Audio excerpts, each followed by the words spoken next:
Thank you very much. This is the main thesis of the book.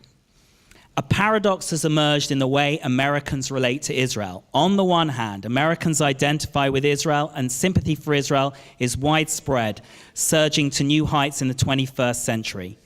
On the other hand, Americans are increasingly divided about the Arab-Israeli conflict, and this division increasingly aligns with the major political, ideological, and religious divides in America.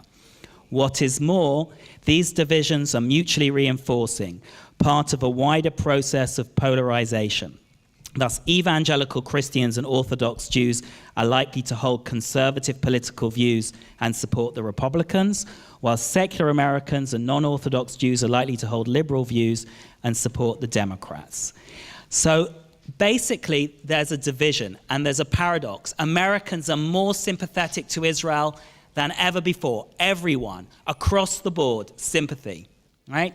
Democrats, as sympathetic as they've always been. Older Democrats, more sympathetic than they've always been, okay? But there's an increasing division about policy, not about Israel, but about policy to the Arab-Israeli conflict and policy to the Middle East.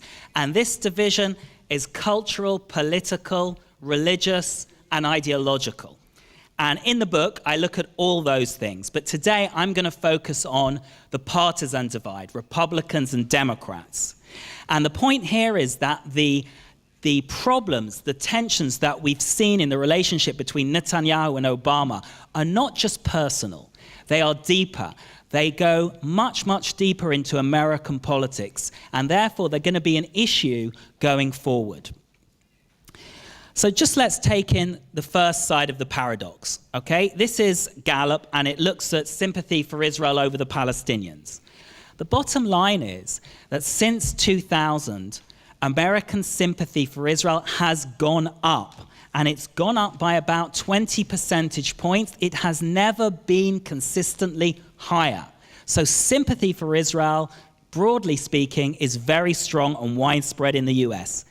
It has gone up, and this is in stark contrast to the largest countries in Europe, where sympathy for Israel is much lower, okay, than it is in America. Okay, so the first part of the equation is also important. That is that American sympathy for Israel stands out, is strong, has gone up. It is completely different to what's going on in Europe.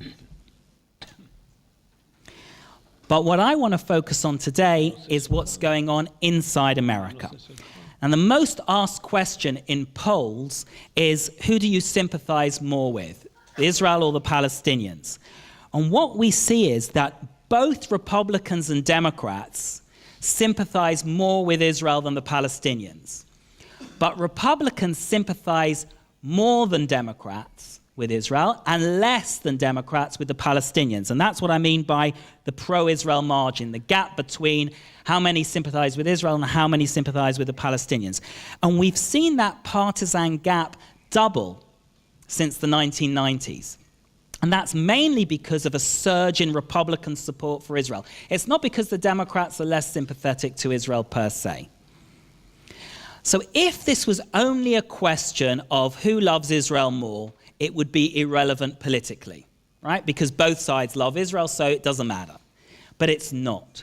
Because the other part of the Israel paradox is that the parties are deeply divided about policy. So if we ask Americans, do you think a Palestinian state should be created? We can see that Republicans were divided, and they're increasingly against the creation of a Palestinian state. Okay? Whereas Democrats are increasingly in favor, and that the divide between the parties is huge. It's about 40 percentage points. Okay? So Democrats think it's important, and Republicans, either they're equivocal, they don't know, or they're against it, at least for now. Who's to blame for the lack of peace? Who's to blame for the failure to achieve peace? So in 2002, both sides thought that neither Israel or the Palestinians were serious about peace, but that the Israelis were more serious than the Palestinians. And the gaps were there, but they weren't that large. If we jump to 2011, Both sides thought Israel was serious about peace, and there was a gap of 24 percentage points. That is, the Republicans thought Israel was more serious. But the really interesting thing was that Republicans and Democrats disagreed about whether the Palestinians were serious about peace.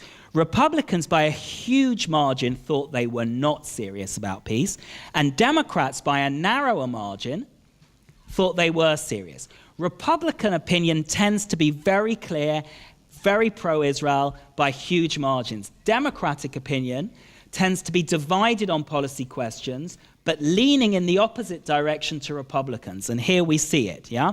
So by a 9-point margin, they thought Abbas was serious. We also see this difference when we talk about Israel's use of force.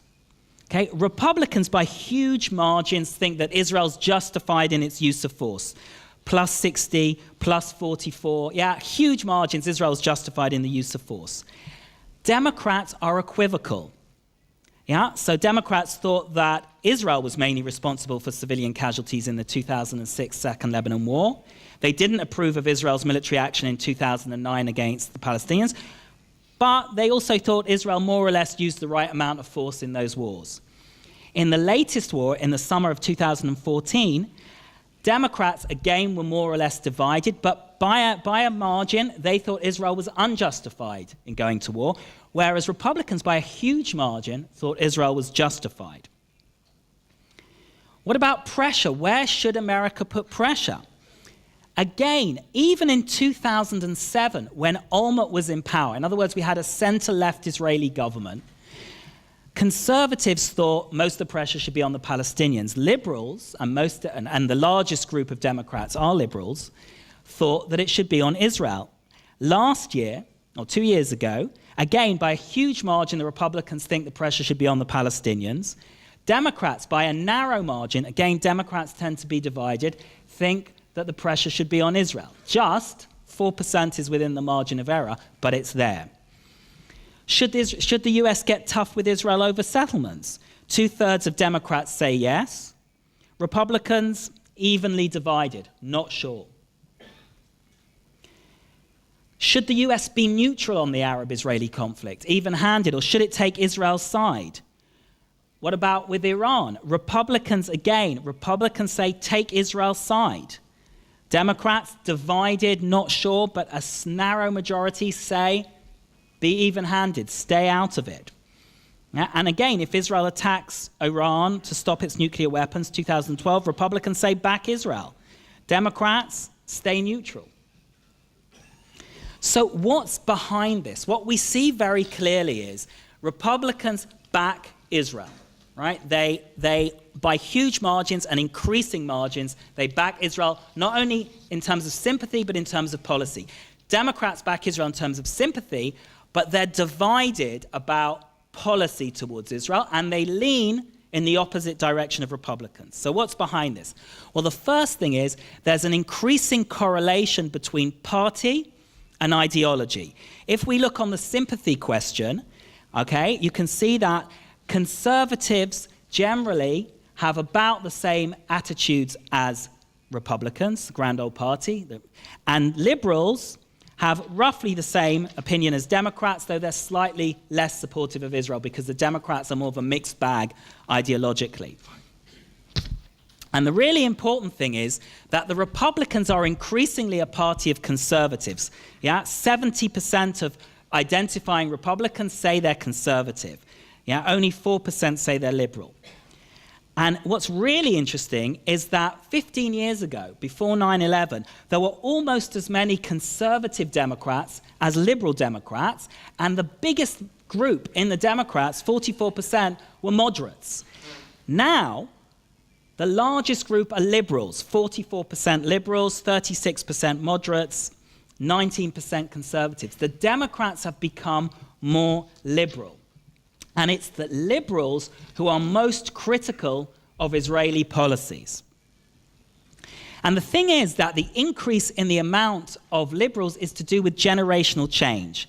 Here we can see in this graphic that in each generation, the percentage of liberals grows and the percentage of conservatives falls. So it's not just that when I'm young, I'm a liberal, and when I get older, I'm a conservative. Across time, as people grow up generationally, the percentage of liberals is growing in America, and the percentage of conservatives is falling, even though there are many more conservatives than liberals in America today.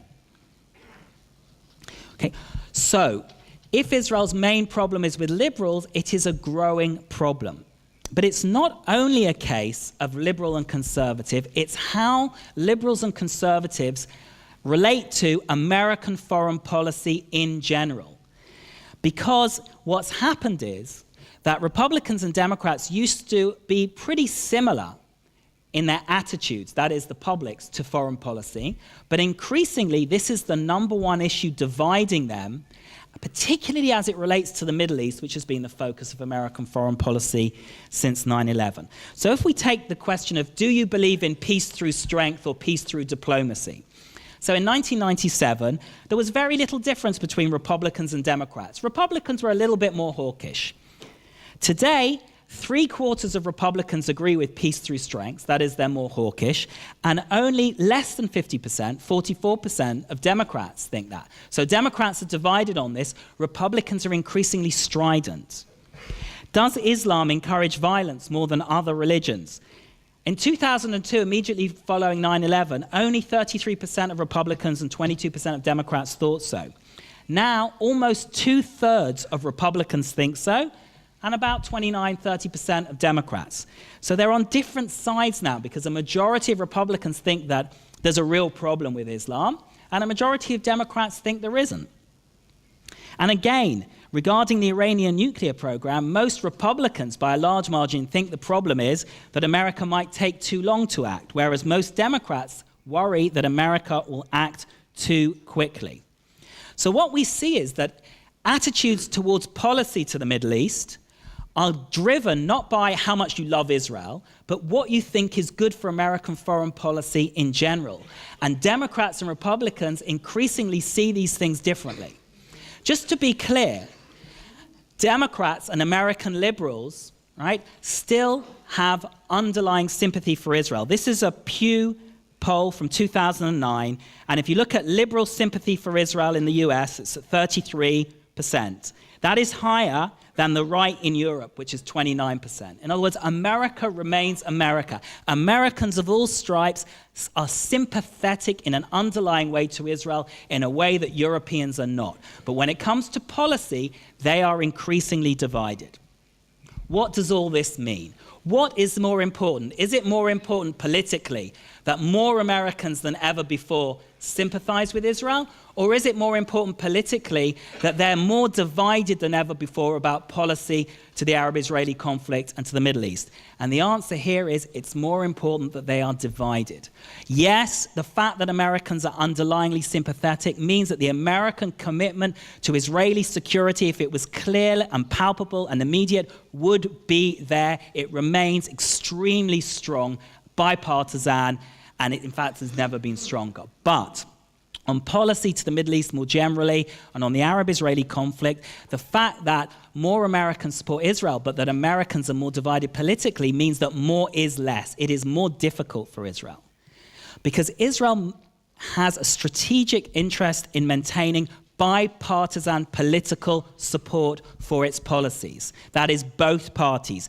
Bipartisanship is, if you like, the ozone layer of the special relationship. And the only way to protect that is to make sure that Democrats do not drift off into political opposition, however sympathetic they are emotionally. And to do that, Israel must be credible about the peace process. It must be credible about a two-state solution. It doesn't mean Israel has to withdraw tomorrow. It doesn't mean it has to give in to all Palestinian demands.